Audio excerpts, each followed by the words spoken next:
Bonjour. Le clivage droite-gauche, l'UPR veut-elle l'abolir? Bien que sa charte fondatrice soit claire à ce sujet, le rapport que l'UPR entretient avec le clivage droite-gauche suscite parfois des questions, mais aussi des confusions et des critiques.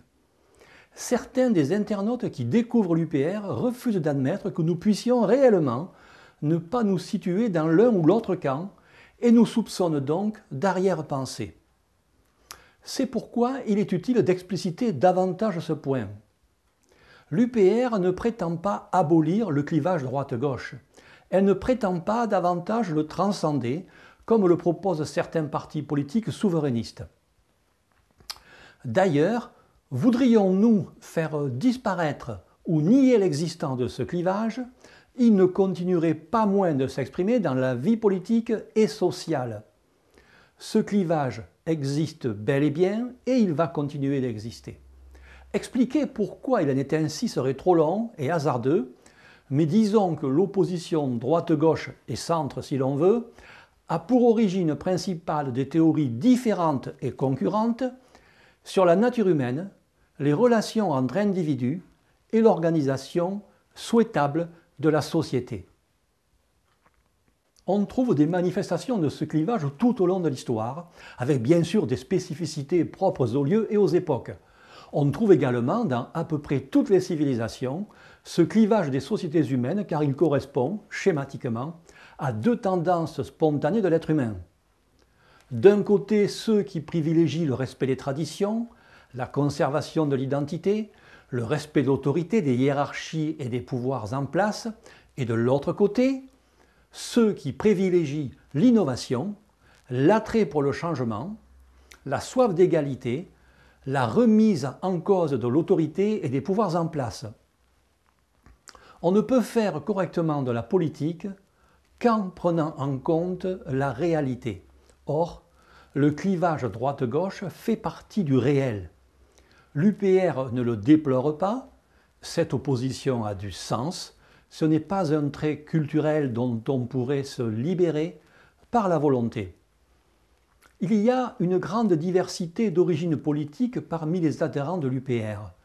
S'il est probable qu'une légère majorité d'entre eux se situe à gauche, il est certain que d'autres se situent clairement à droite, d'autres encore au centre, avec des tendances et des parcours variés.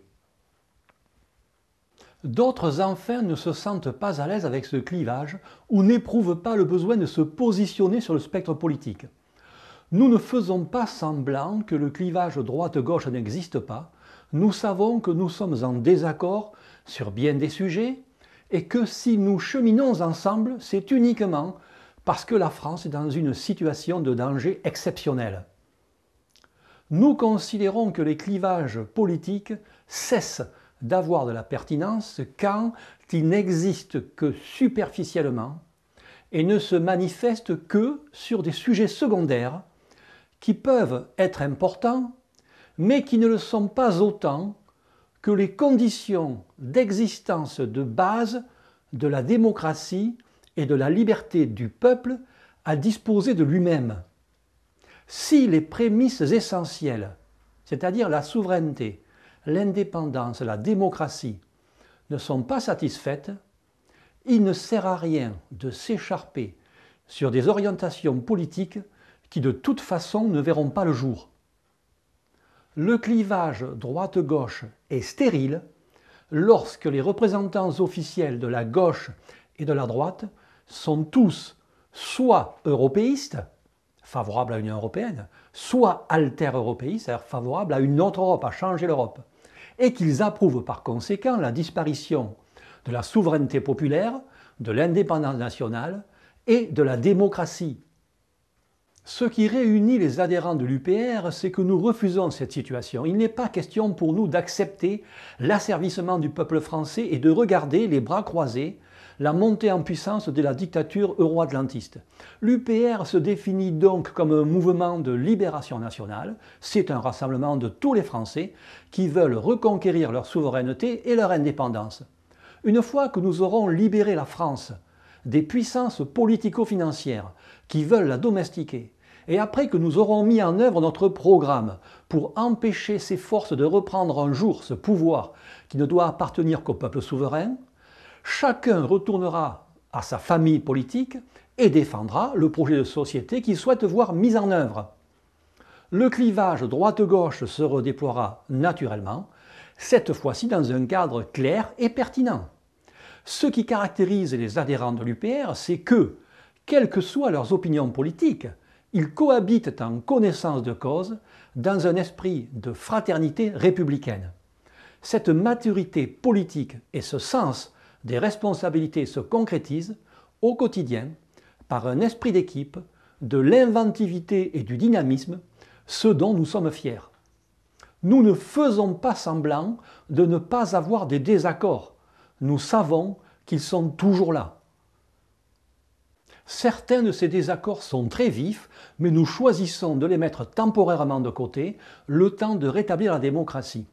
Chez nous, lorsqu'un débat sur un sujet d'actualité risque de faire naître des oppositions clivantes, mariage gay, énergie nucléaire, gaz de schiste, tout le monde se rallie aussitôt avec bonne humeur au rappel qu'il s'agit d'un débat hors charte et que nous n'avons pas à en traiter au sein de notre mouvement, dont les priorités d'action sont beaucoup plus essentielles.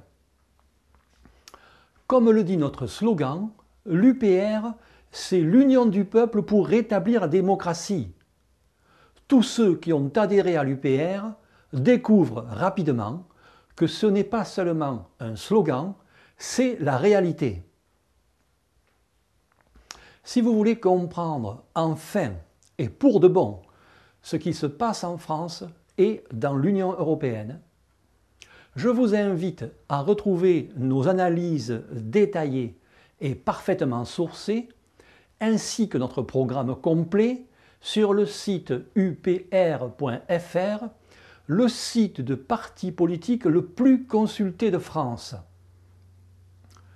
Je vous remercie de votre attention et vous dis à bientôt pour une nouvelle vidéo abordant un nouveau thème. À bientôt.